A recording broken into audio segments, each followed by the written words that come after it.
ये हतो मारी सब कहां गेलथिन काने चला रियान ई गिदर वन पढ़ेला देखो जतिन बाबा सब बेकार भई गेला तू बेकार अरे ई छन आरो बदमाश भई गेला है लेके भर्ती कर दा ना कुकुरे फैक्ट्री में खटब थुन तो आपने बुझब थुन की करबा बोटे करे परवा में खा थुन ना तोय पढ़े पारबा ई बेकार छोवा लगा सीधा करे में 8 दिन टाइम लगतो एकरा पारबा की तनी बेस बुझा खेत तरी बेकार रोड तरी सीधा ना ई तो महा खेतला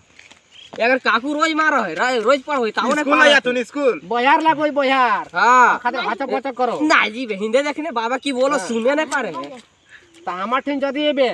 तो रूल कानून नियम बढ़ियो ठीक हो बिना खैले आवे तो की नियम हम पानी पी के आवे तो बाबा के दक्षिणा दिए तो बिहार में सांझी गामछा धोती 21 टका ठीक हो ऐसी नहीं है तो पढ़ाई लिखाई नियम बहुत हो आज यदि उल्टा पुल्टा कर ले बाबा घिसरा के पीट तो हमरा बोलिया एकरा मार के हालत खराब